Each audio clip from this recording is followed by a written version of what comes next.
Hello everyone, welcome back to another video. I am your Kennywood fanatic, and I hope you all are having a wonderful day and a wonderful week. Last year I visited Kings Island, and I realized that other than posting a few shorts, I never made a long-form video about it. Kings Island is my new favorite amusement park. The coaster lineup is so good that it has taken me a year to figure out my rankings of it. I guarantee that some of my opinions are hot takes, so without further ado, let's get into the list.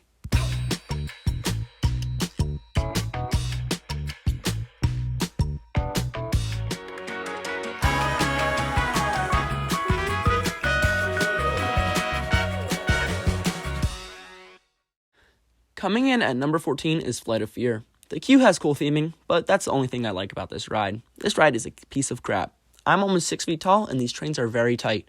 I was twisted like a pretzel during this ride. Not to mention, it was so unbelievably bumpy that the mid-course brake run hits like a train, and the pacing is too slow.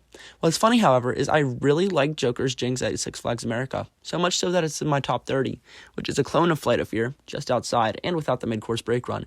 Oh, also not to mention Flight of Fear's week launch. This ride is my least favorite ride ever. Yes, even lower than Tempesto. I also think that this is the only bad ride at Kings Island. Coming in at number 13 is Snoopy's Soapbox Racers. This is a brand new Vekoma. Well, it was brand new in 2024 whenever I went. It's a very smooth ride, but it was kind of forceless. It's a really good ride for kids to get used to height. It's very smooth. It just didn't do a whole lot for me, which I was kind of expecting. I did Big Bear Mountain a year earlier, making this the second year in a row I rode a brand new Vekoma. Actually, this was the third year in a row I was riding a brand new Vekoma because Big Bear, Snoopy's Soapbox Racers, and Siren's Curse. But this was the weakest of the three, which was to be expected. I was surprised that the capacity wasn't horrible and that it didn't have too long of a line whenever we were there. That was probably my biggest shock about the ride. But yes, this is a very good first ride for kids to get used to things like height and kind of like a sense of speed. Number 12 is Invertigo. This ride is very, very, very, very intense. The most intense part, I believe, in this ride is the vertical loop on the way back to the station. I was expecting a rough ride because this is a boomerang and an SLC. Like, if a boomerang and an SLC had a baby, it's Invertigo. But I actually didn't think it was too rough. I don't think it was glass smooth either. I don't think Kings Island is the best place for this coaster, and I hope it gets relocated to a deserving park. But I hope it does stay around in some way, shape, or form because it is a great ride. The Cobra Roll is kind of snappy, and it also provides a lot of great positive force. That loop also is just insane. Number 11 is Woodstock Express. This is an unassuming kids coaster by PTC, but dang, this ride has one strong airtime moment. I can't remember where on the ride exactly it was, I just remember it being crazy. Yes, these trains are tiny, but they're also made for kids. I definitely recommend this. It's a great PTC coaster, and I honestly kind of wish that there were more of these around because that airtime was insane. I believe it's right here where that airtime was. If not, it's after this other turnaround. It's one of these two turnarounds that the drop-off is crazy in the back row. But no, PTC definitely did a good job making these clones. Number 10 is Backlot Stunt Coaster. This ride has similarly tight trains to Flight of Fear, however, this ride is very smooth. Not to mention the great on-ride theming. The launches aren't anything to write home about, but the triple helix is very forceful. This is definitely a fun ride, and I definitely would recommend. I also love cars, so I know The Italian Job is like a stunt movie or whatever, but I love cars, so I think this theming is very, very cool. Also, shout out to National Coasters for letting me use his footage for this particular video. The rest is footage from Kings Island's park official YouTube channel. Numbers 9 and 8 are the two racers, Red and Blue. I have Red at 9 and Blue at 8. They're two mirrored layouts, and both are very fun. Blue has a stronger first half, and overall I believe is smoother, making me prefer it to Red. Red is still very fun. The second half of the ride is strong, and the racing aspect is cool, but you're only side by side for the first half of the ride, which is a little odd, making me prefer racing on coasters like Kennywood's Racer or Gemini at Cedar Point, but Racer at Kings Island is a very fun ride overall. It was also a great ride to start kicking off the Coaster Wars. The first Coaster Wars, the second Coaster Wars was kicked off by Magnum, but this was the first major wooden coaster to be added anywhere, making its history very interesting. This also made Kings Island very famous whenever it first opened, and it gave Kings Island a lot of PR, so that's a very cool aspect of it. But yes, Racer is a very fun ride, and I love wooden coasters. My family loves wooden coasters, so I definitely recommend it. to anyone who goes. Number 7 is Adventure Express. Adventure Express has great theming.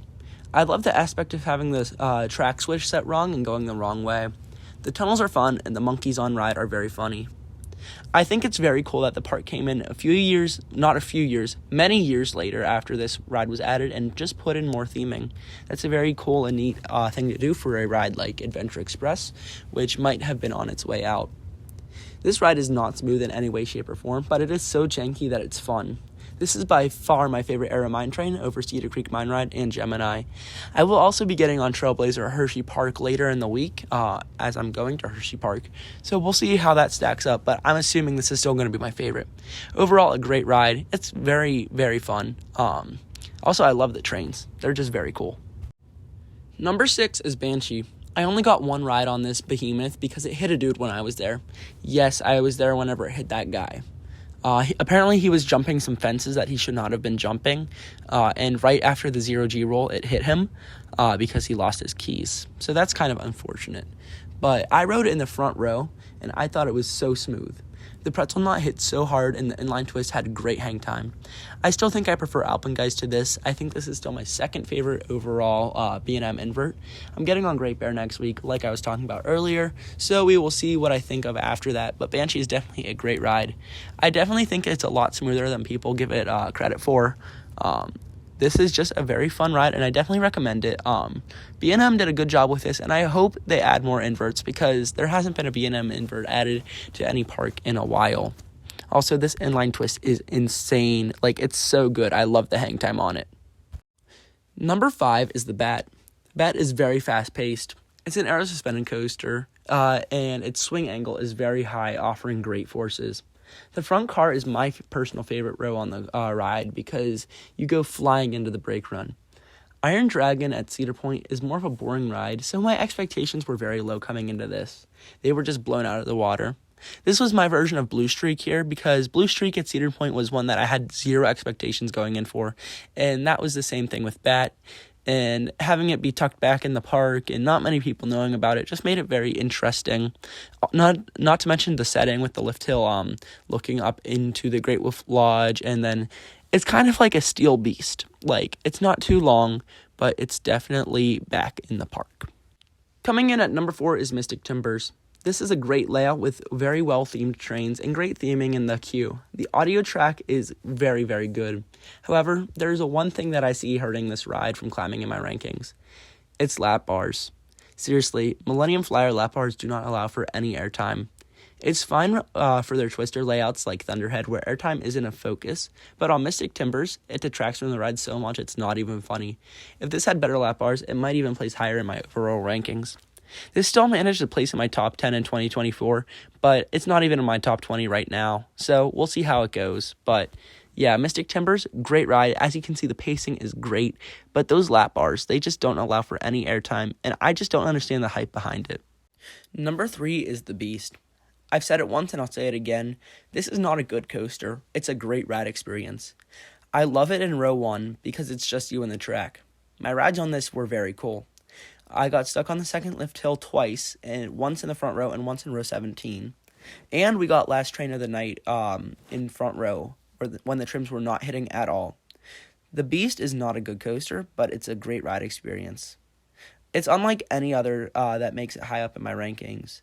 Oh, plus my fantasy football team was named after this coaster, so that's pretty neat. The Beast will always hold a special place in my heart. It was the one coaster that could outrank the Thunderbolt for my mother too, and that's pretty neat. But the Beast is a great ride. You're just back there alone, especially in row 1. It's just you and the track and nothing else. The tunnels are very cool with their darkness, and I love the double helix finale. That's a great aspect to this ride.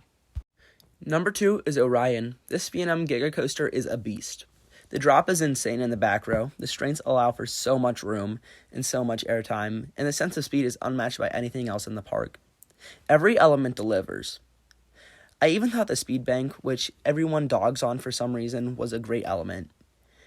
This and the next coaster fought very hard for number 1, but this ride does not deserve any of the hate it gets. Also, it is definitely a Giga Coaster, because if this is not a Giga Coaster, then Phantom's Revenge at Kennywood is not a Hyper Coaster.